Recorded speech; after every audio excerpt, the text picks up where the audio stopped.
Hi there, everyone. My name is Matt Buholtz, head of digital content at DeviantArt and one of the advisory council here at BRIC.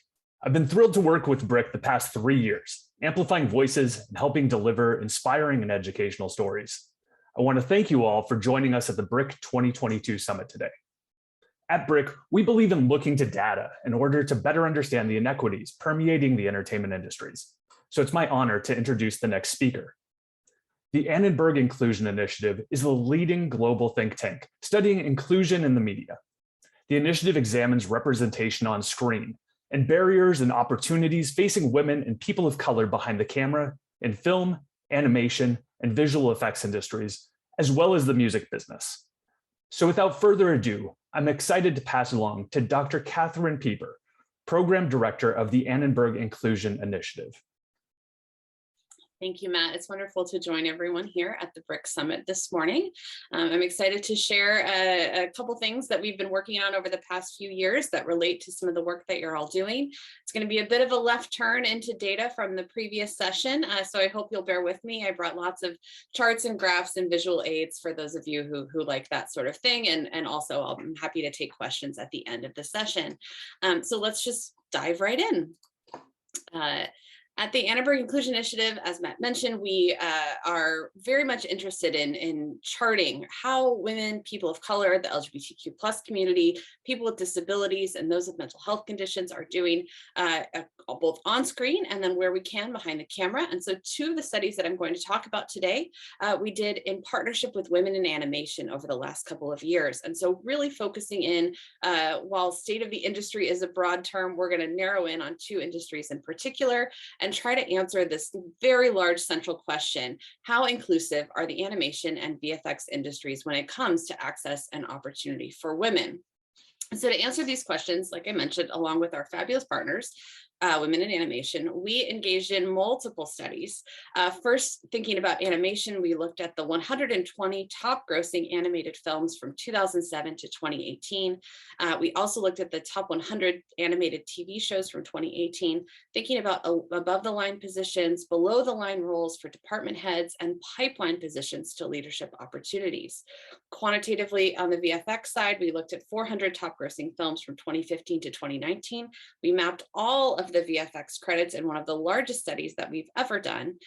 We looked at leadership roles in VFX, and then we were very interested in pipeline positions and how women are moving through their careers to reach these leadership roles.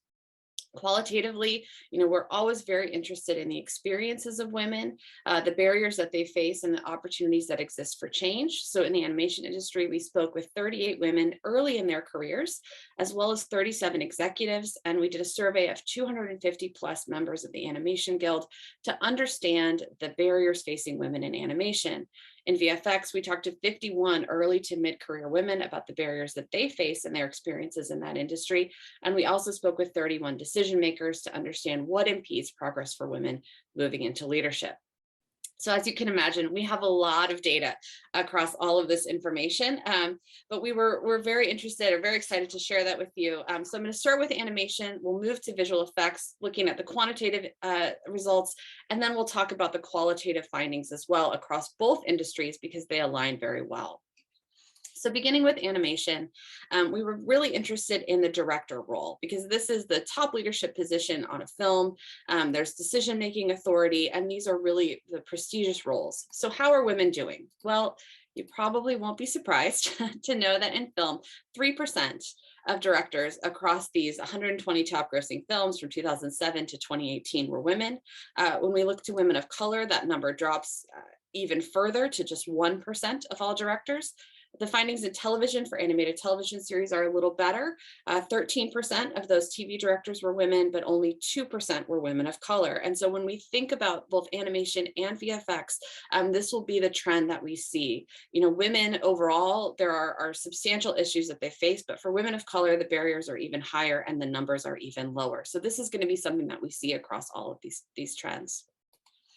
When we think about producing, actually, this is a place for women in animation that is a bit of a bright spot. As we mentioned, we look at all sorts of entertainment positions, and across live action films, what you can see on this chart in yellow is that over the 12 years that in 1,200 films that we studied, for live action producers, these are capital P producers, produced by credits, that percentage for women really hovered at 15%. It didn't change. It was very stable over time. And for women of color, that number was 1% across those 12 years and 1,200 films. But for women in animation, the numbers are a little better. Over a third of those producers of animated films were women. And what you see is that there are trends. We see increases and decreases over time. But importantly, where we see those decreases, we see that there's continual progress. So from 12 to 22 to 26 to 31%. So even the lows are growing, which is important. However, for women of color, again, we still see that number is 5% across 12 years. And so there's much more to do to grow the participation of women of color in that producing role.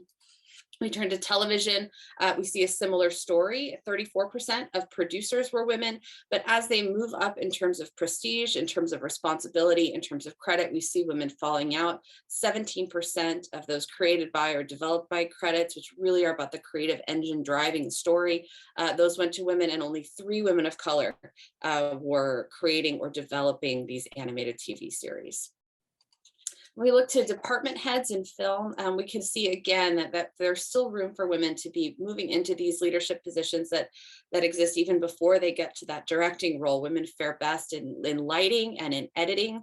But again, there's a total absence of women of color in some of these roles, and the numbers are so small across these department head positions that we have to do more to see that women from all backgrounds have access and opportunity in this field. In television, again, the numbers are better, and this is something that we saw across the study. We see more women in these department head roles. We see even more women of color, which is important, but also we need to think about the nature of animation production, how much of it is happening internationally, and is that playing a role in these numbers?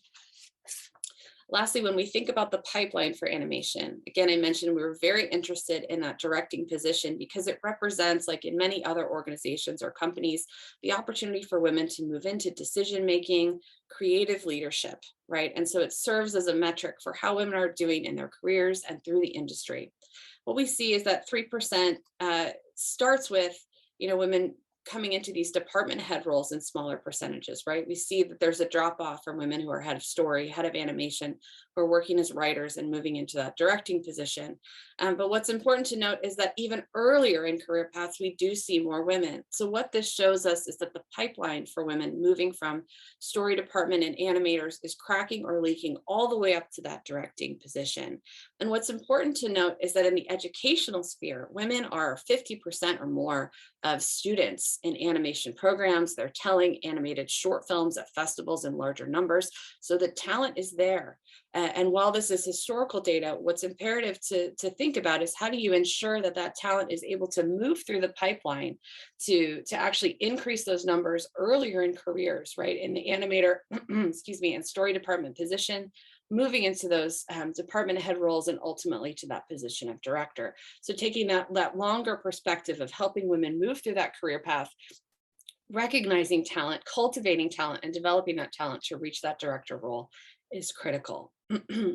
So from here, moving into our study on visual effects, I just want to touch on some of the similar data points here. Again, 400 top grossing films from 2016, excuse me, to 2019. And what you'll see is that over 100,000 VFX credits, again, one of the largest studies that we've ever done at the Annenberg Inclusion Initiative, just over a fifth of all of those VFX credits went to women. It's a ratio of 3.6 men to every 1 woman. And while some of you may be thinking, oh, we've seen a 2% percentage point growth since 2016, I'm sorry to tell you that really is not evidence of any sort of change. These numbers are very stable over time and really haven't moved. So over the last, the 4 years of the study, we didn't see a lot of progress. We wouldn't anticipate that 2020 and 2021 would be much different, though of course we would be very interested in repeating the study down the line to measure if there has been any progress. Once again, thinking about these leadership roles or department head positions that represent a step towards the leadership role of VFX supervisors, which is kind of that key leadership role that we were interested in. What you can see is that 3%, right around 3% of all VFX supervisors were women across these films. That includes film level VFX supervisors, as well as those working in companies overseeing different sequences. Women fare best, it's no surprise, as VFX producers, and this is something that we heard throughout the qualitative piece of the study, that producing is really the area where women have the most opportunity in visual effects. Unfortunately, it's also one of the areas where the pay is the lowest, the prestige is lower, and so we'll talk about some of the reasons why having half of VFX producers being women is both good and still a problem. As you can see, women do fairly well in editing, right around a quarter. It's comparatively well, I guess I should say, but really very low percentages across the rest of the leadership roles. And of course, when we start to think about women of color in these leadership positions, the bottom drops out. 2.5% of all leadership roles across these 400 top films went to women of color, less than 1% of VFX supervisors, 6% of producers, 5% of editors, and 1% of other leadership roles. You can count these women almost on two hands. And the only slight bright spot here is that as a percentage of all women working in these roles, the percentage of women of color did increase very slightly from 2016 to 2019. So of course, we hope that trend will continue, but there's so much more work to be done for women of color in these VFX leadership positions. Once again, we looked at the pipeline. Here we did this in two ways. We were interested in who was moving into creative and technical positions, and then separately we looked at the producing pipeline. So what you can see on this chart, which we gleaned, some of this career information from what Screen Skills is doing in the UK, and obviously there are many pathways through VFX up into these leadership roles. So this is one example. We wanted to map the departments, and what's important to note is that in the department positions, what you can see is that no fewer than 13% of all these roles went to women, right? So they are there, they are working in these departments, but as soon as we attach that supervisor title to a role, we see that the percentage of women just drops to the floor. And so ultimately resulting in that 2.9% of VFX supervisors. And so again, what this illustrates is that the pipeline is cracking and it's leaking, and that women are not moving up into these leadership roles in their careers. Now, importantly, as I mentioned, we kept hearing that producing was better for women, that there are more opportunities, that there's so many women in producing, that it's just, the place where women in VFX are thriving. And so we were really curious about that. We like data. We had a lot of data. And so we mapped the producing pipeline.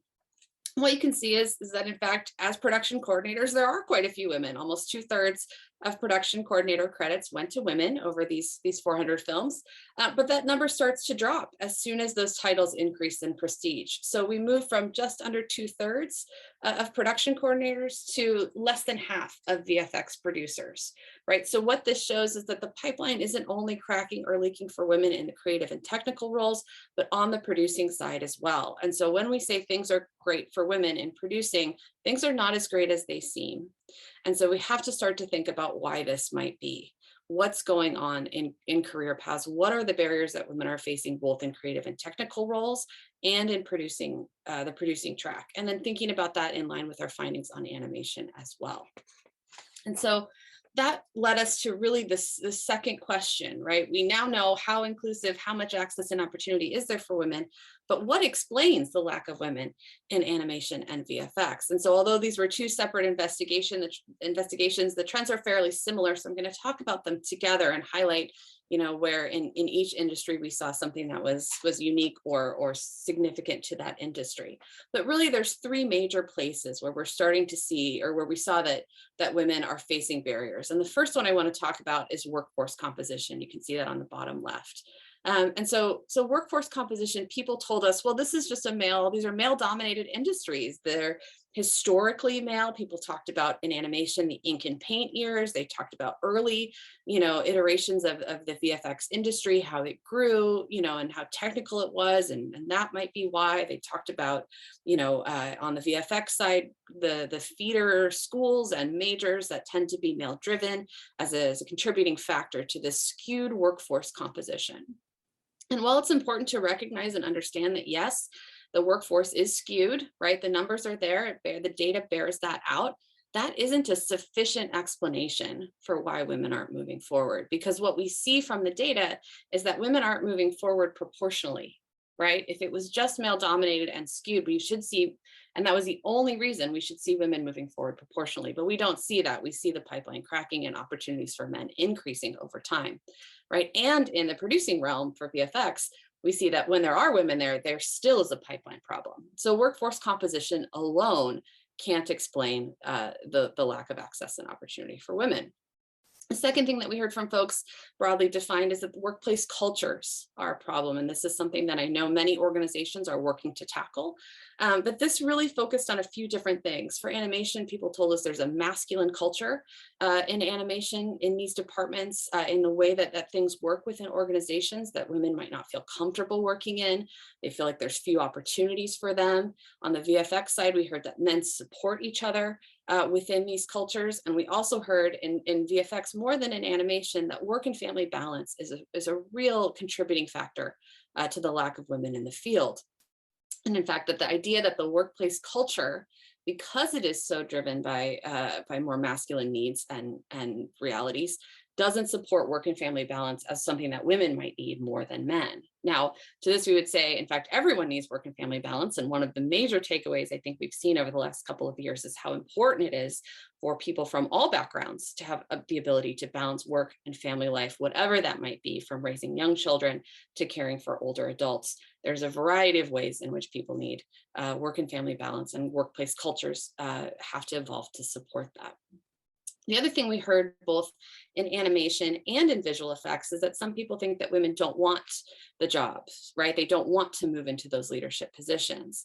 And it's really important to understand why women's perceived lack of ambition might be operating in these cultures, right? So first, the nature of the culture might impede women's ability. They might feel unwelcome or unable or unlikely to state their ambitions or desires. The culture itself may make them feel less interested or feel like they'll be less successful.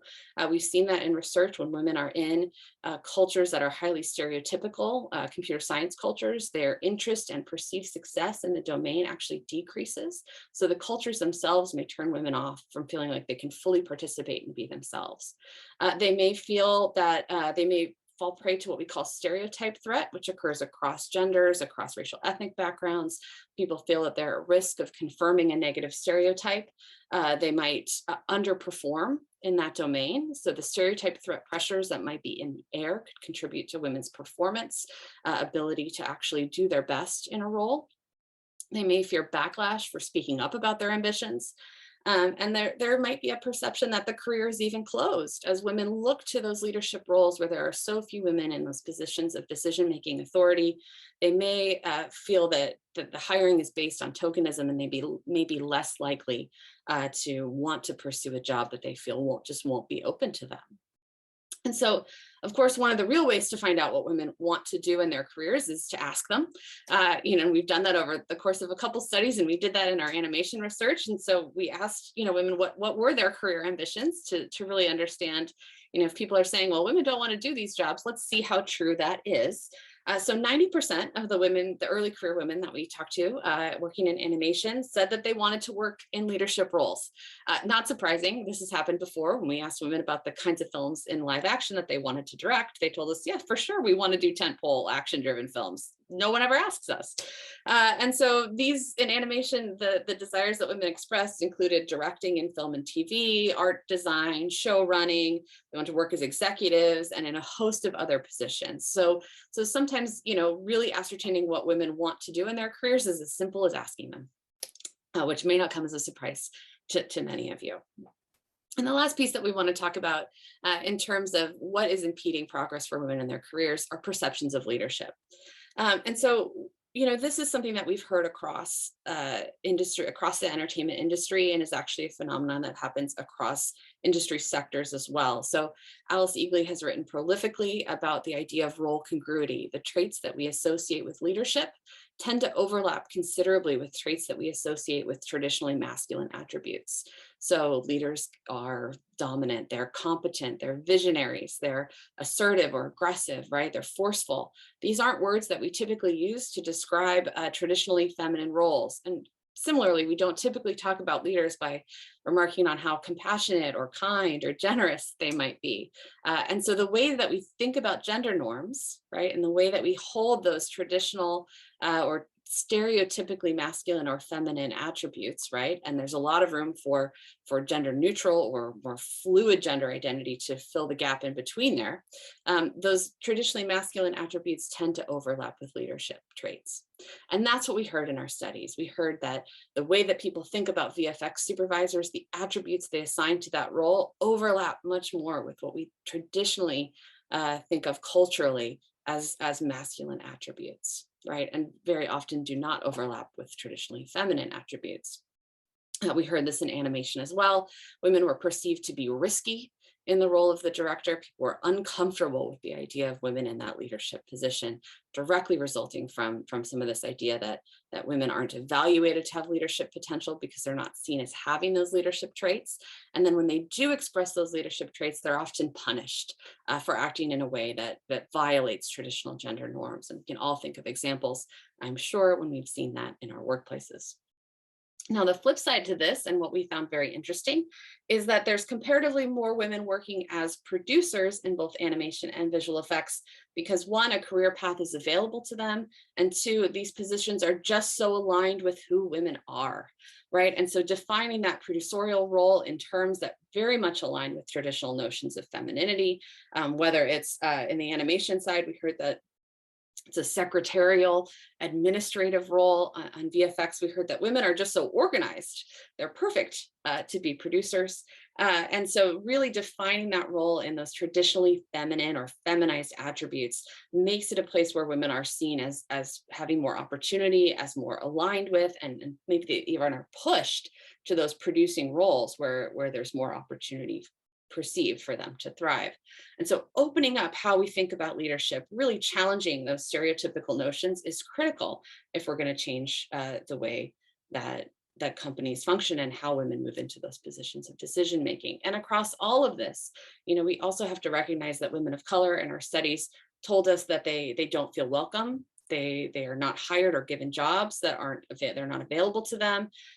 Some felt that they were isolated, tokenized, that maybe their identity was even leveraged for the company, but wasn't actually valued. And so really making sure that women of color who not only face barriers that are challenging women's opportunity, but face barriers related to their racial or ethnic identity is critical in starting to open up that pipeline so that all women can move through. And so what can we do, right? It's the depressing talk if there's nothing that we can do to create change, right? And so what's the first thing that we need to do is cultivate belonging for all women. So really creating fit and validation for who they are, for the skills and talents that they bring, making sure that roles aren't defined in terms of, traditional gender norms, and clearing the air of stereotypes. For example, if you're familiar with ideas about growth mindsets, when women in math are more aware of gender stereotypes and beliefs that math is linked to their innate abilities, they had less intent to pursue calculus. So making sure that women feel that they're able to pursue, that there's no innate ability to be better at animation or VFX or any sort of entertainment position is critical. Communicating what the organization is doing, that there's a transparency, that there's a procedural way that people are being brought into the company, promoted and moved into leadership roles, that procedural fairness is a value for a company is essential. And redefining groups. There's a lot of work in the social identity space that helping people to understand group membership, not based on identity, but based on other factors, creating unity and solidarity through defining groups in other ways is really important to bringing people together and helping them align. A second thing that's really important to do across these positions, as well as in organizations more generally, is reducing subjectivity and ambiguity. This is important for women, for men, for everyone, helping people to understand how decisions are being made. Stereotypes can affect how we store, organize, and recall information. And so when women's contributions to a task aren't made explicit, they're rated as less competent than a male peer. And so making sure that everything is set out and recorded and objective for evaluation is critical to ensuring that people aren't overlooked, their contributions are valued, and that there's a way for people's talents and skills to be brought forward and for them to be moved into leadership roles in a way that everyone understands. Lastly, we have to make inclusion for everyone. One of the most important and interesting findings that we had from our work in animation was that there is a backlash coming in these organizations. Many people said that, I think about half of the people on that survey said that organizations are working to promote diversity and inclusion within their companies, but the pace is slow and the efforts aren't a panacea, right? Things aren't helping everyone. And there are consequences. So we heard from some people who felt that hiring standards were lowered to increase diversity. About 18% of the folks in that survey said that men were pushed out or passed over. They argued that work products had reduced in quality, or they'd experienced that experience is losing out to diversity, or that a rift was created. And so you have men who don't believe that the efforts that companies are making for diversity and inclusion are actually moving talent forward that is deserving of that talent. And on the other side, we had women telling us that there was doubt about the inclusion efforts. They said that most activities were lip service rather than substantial efforts to improve a work environment. So you have these two tracks: people who don't believe that the efforts are actually made, to promote people who are deserving and ready to move forward. And you have folks who believe that these efforts are merely lip service and they aren't unto actual change, right? And these are headed for a clash. And so inclusion has to be something that everyone is part of. People have to understand what companies are doing. You have to counter this idea, this culture of waiting in line or waiting for your turn that is so prevalent in these industries. How do you bring everyone together and help them understand that collective action is critical to change cultures for the better for everyone? And so reconciling these perspectives, making the process of creating inclusion one that's for everyone, looking to other institutions, educational environments, healthcare, places where there have been successes is important. Oftentimes we find that entertainment feels like a little bit of a bubble, but there are other companies and groups that are working to do this within their organizations. Where has there been success, and how can those strategies be brought to education?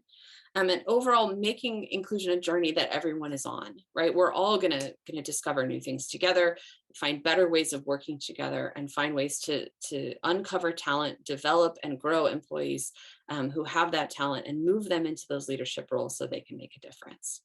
So I'll stop there. I think we still have time for a few questions, but thank you very much. I hope this has been informative and helpful, and I look forward to these numbers changing in the future through all of your efforts. So thank you.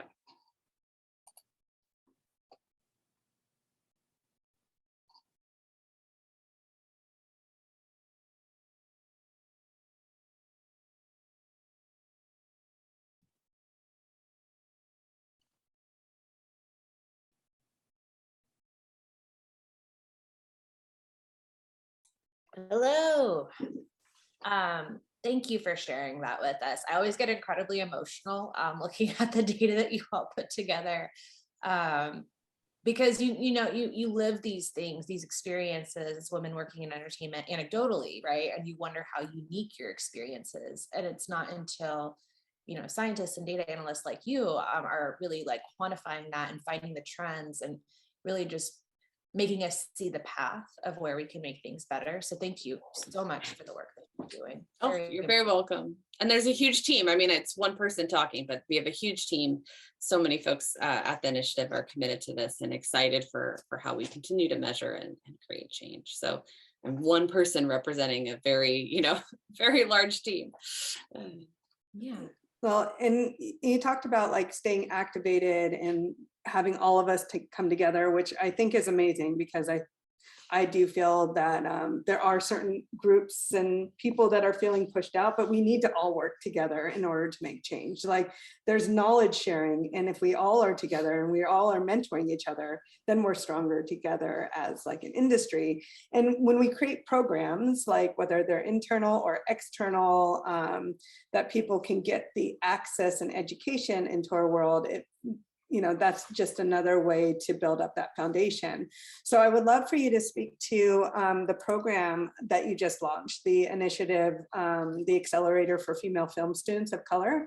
If you could talk us through this amazing program and how people can get involved and all that good stuff, and your hopes of what the overall impact of that would be. Absolutely. So just changing gears slightly, we were some of our work over the years has been longitudinal investigations of how women are doing behind the camera. And so we just released a study this week on the percentage of women working as directors across live action and animated films across top grossing movies. Now we have a set of 1,500 films that we're looking at. We finally saw, sustained gains for women as directors behind the camera, for men of color working behind the camera on these top movies. So great to see progress there. But the group that we didn't see improving is women of color. Again, after looking at this data, it's probably not a surprise. Across most of our work, that's the group that we see is not moving as quickly in terms of progress as other groups. And so we wanted to do something about that. And so, Dr. Stacy Smith, who's our founder of the initiative, was really passionate about how do we address some of the things that, that happen in the pipeline to really get to people early in their career. And so we've launched the Annenberg Inclusion Initiative Accelerator. We're calling it the AI Spirit Accelerator. And so we'll be opening up applications later this spring, but the intent is to support a woman of color in her last year of film school with a scholarship to help tell that thesis film, give her the opportunity to tell the film she wants to tell the story she wants to tell, but particularly somebody who's really interested in some of these bigger stories, VFX driven, genre storytelling, because that's where we see that there's really still not progress. And so in addition to the scholarship, there's, a board of advisors who are just, incredible, who will provide advisement and networking for this young woman to be able to accelerate her career progress, right? So that when she leaves school, she already has a network of contacts. She has a sample. We don't want to wait 10 years from somebody who's talented and leaving film school until they have that opportunity to move into bigger storytelling. And so, we're excited about this. It's going to continue to develop. I think the best way to get involved, is if you know somebody that's in film school that would be interested in applying, they can sign up for updates on our website. We'll send out a note when applications are open with all the eligibility requirements. And so, keeping people informed, keeping people together, in step with what we're doing is great. And then obviously there'll be more opportunities as this grows and changes. So, stay in touch, I guess, is the best way to get involved, and then come alongside and support, young filmmakers who are ready to move into bigger storytelling opportunities. Absolutely. And part of the reason we wanted to ask you about that is because obviously we're very solutions focused. We really appreciate that you kind of brought in, your 3 points of how, we can make spaces more inclusive for people. And I guess to that end, like one of the people in the chat has asked Monica, for VFX and animation studios that are wanting to start fixing these problems, are there some specific resources? They're not really sure how to find and bring in candidates. And is there any specific tips that they can really adapt? Yeah, I think, one of the things that's really important is that broad recruitment, right? So, and the idea of transferable skills. So, nobody wakes up when they turn 18 and is suddenly a film director, right? That's just not the way it goes. They have skills, they have education, they grow into those positions in the same way that no one wakes up and is a lawyer, right? They might have traits that move them into those fields or have the opportunities to grow. So I think as you're thinking about bringing people into companies, what are the transferable skills that they need, right? What do they need to be able to manage a budget? They need to be able to work well and manage a team.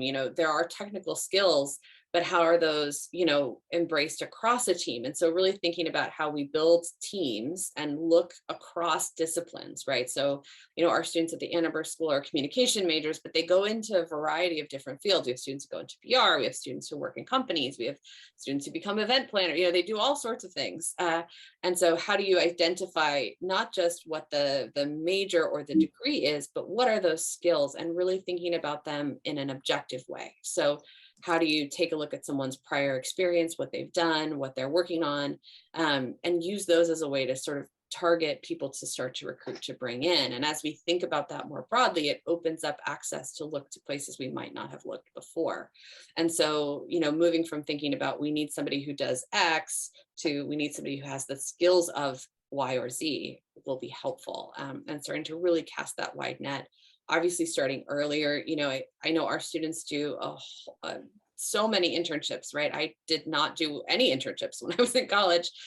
They do, 6 internships now by the time they're out. And so working with the internship coordinators at different universities and going to schools that you might not otherwise think of, right? Schools all across the US, and particularly now in the virtual environment, that opens up opportunities to really start to cultivate early opportunities for people and think about, how do they understand what the company is? How do you bring them in a way that gives them the chance to learn about the field? I think to the extent that we kind of take off some of the, the recruitment blinders that we might have. Now, some positions do require, of course, certain skills, things of that nature, but are there ways to start to open that up will be really important.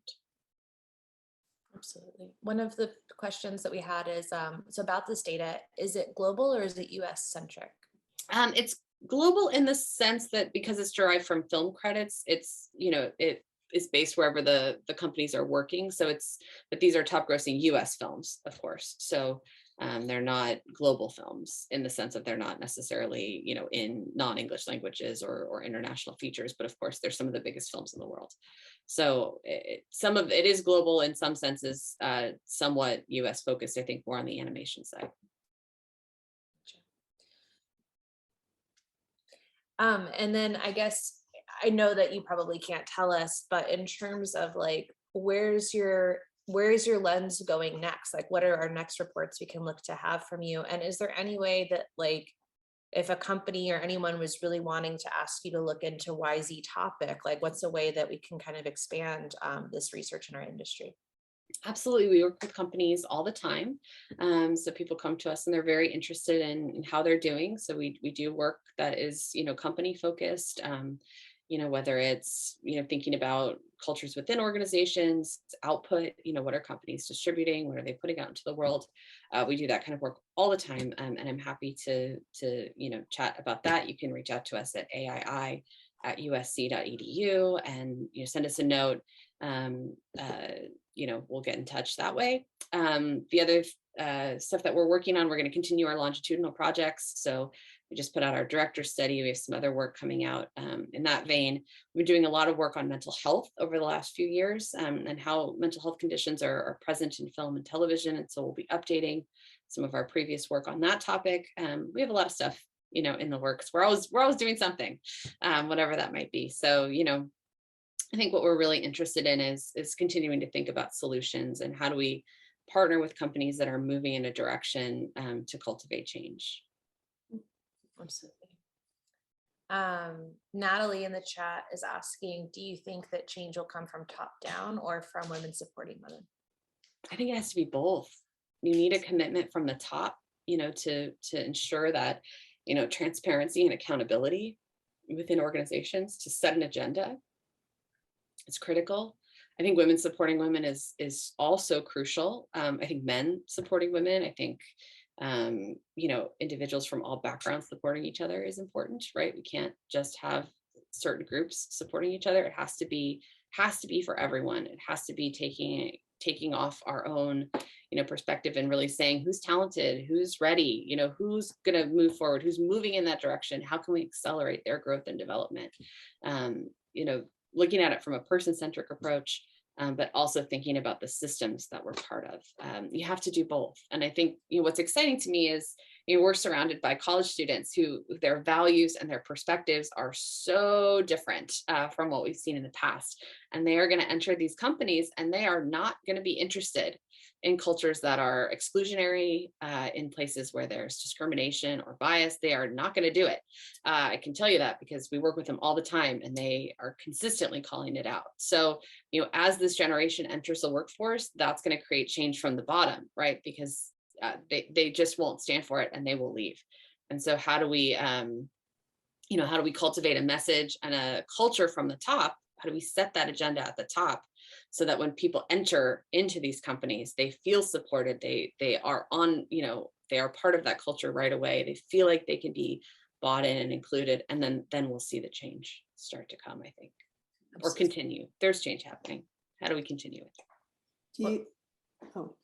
One more, just as, you know, I don't know if we're exiting out of the pandemic, but, you know, obviously the pandemic was a big hit to a lot of women and working mothers and everything else. And like within the career, are you seeing kind of the ripple effect of what that looks like in then women getting to these opportunities? I think it's something we're really curious about, you know, and it's going to take a little bit to see that that data bear out, right? Because we need to see what has changed. We'll need to collect some data on individual experiences, but I think all the signs point to this being a situation that has had profoundly detrimental impacts for women in particular, for women of color in particular as well. And so, you know, it's going to take a minute to get all that data aligned and look and see what, you know, what external indicators have changed. But it is something that we're very curious about. There are some things, you know, when we were doing this VFX study, it was during the pandemic in some ways. And so really thinking about how did work from home and, you know, remote work, hybrid work influence some of these issues around work and family balance, right? Did it improve it? Did it make it harder? That's something that is particularly, you know, of interest, because it could be that companies have now evolved into a manner that allows them to support, you know, that family work, you know, caregiving balance a little better. Could also be that they don't, you know, that there's more demand than ever for just more work at all hours of the day. So, you know, really kind of untangling that knot, and it might be different from company to company, from the nature of different positions, all these sorts of things. So we'll need more data. My hunch is that it's not been good. When I look at your data and I see where women are not getting promoted above that mid-senior level and director level, a lot of the story that tells me is very much, oh, this is when women want to have a family, you know, and this is when, you know, someone's out for maternity leave, you know, and that's right at a competitive time. Like, these are jobs that do crunch in overtime and you need to be in there, and that's not conducive to having a newborn. Like, so obviously there's a biological component there, but what are some ways do you think that studios or companies could really try to not lose women at that point? It's a good question. I think, you know, part of this is that this idea of caregiving and family balance becomes a woman's problem, which, you know, there's no reason that everyone might not want to spend more time with their children or their elderly parents or their pets or their hobbies or whatever it might be, right? And so it's really thinking about a work culture that is demanding that over time. And I think, you know, what you see in the VFX industry is because it's client services, that is indelibly part of why it's set up the way that it is. I think, you know, so workplaces have to start to think about, you know, how do you ensure that the whole person is able to come to work with all the things that they're bringing, you know, including their, you know, caregiving needs as part of that package. But also, you know, you're always going to have people who this is their passion, this is what they want to do, right? There are some women who don't want to have children or are not interested in that, right? But you also have women who then have to care for their elderly parents, right? So it's really, I think, taking a more holistic life approach and saying, how are we cultivating a culture that demands, you know, this level of productivity and environment? How do you bring in job sharing, right? How do you help people do half the work, right? And share that role with someone else. It's not always easy. It's not going to be a quick fix. It's going to take time. People are going to have to experiment and see, you know, what works and what doesn't. It might be more individualistic rather than policy driven. And so I think it's a similar knot to untangle, but it's starting to think about it not as just women's problems, right? And not just women in early careers, because what's coming is the caregiving problem at the other end of the spectrum. And so we're very soon going to see people, you know, really having that issue at a later point in their careers when they have to care for their parents, right? And there's, you know, there's other concerns at that point. So I think starting to move away from this as a women's problem and starting to see it as it's a culture issue is going to be important to creating that balance for everyone. The UK has been doing job share and entertainment for a very long time. Yeah. Has there been, I mean, also, yes, chat, snaps and applause. Yes, I definitely believe. But like, why do you think that's not been successful in the US when it's been working overseas for a long time? Well, I think it's always difficult when you look at how, different social support systems are structured in different places, right? There's just a very different network of support in other places. That doesn't make it, any easier to have a child in the UK and still be in visual effects, right? It's still very difficult. But I think the social support net is very different in places where there's different paid family leave, for example. If you're a contractor at a VFX company, you're not getting paid family leave. In the same way that if you're working, hourly wage job, you may not be required, or at a small company that has less than 25 employees, right? You may not be getting paid family leave. So the way that there's certain policy things that are structured here in the States versus in other places is also part of this conversation. And I think as these companies are global, that becomes even more difficult to navigate, because how do you set up something in one place that's not available in another, but it's not required to be, right? So, there's a lot there. We're not going to solve it this morning. No, I love talking to you all day. I do want to end with just one last question from the chat. So Narbe has said, thank you for mentioning the generational differences. He's curious how technology and easier access to information and exposure to stories from underrepresented groups through TikTok, YouTube has affected these numbers and is expected to continue influencing in the near future. Yeah, I think it's a great question. I think we're going to see, are people able to monetize content creation on social platforms in a way that means they don't need to make that jump to other forms of storytelling, right? Because that's going to be part of that question, right? Can you create and,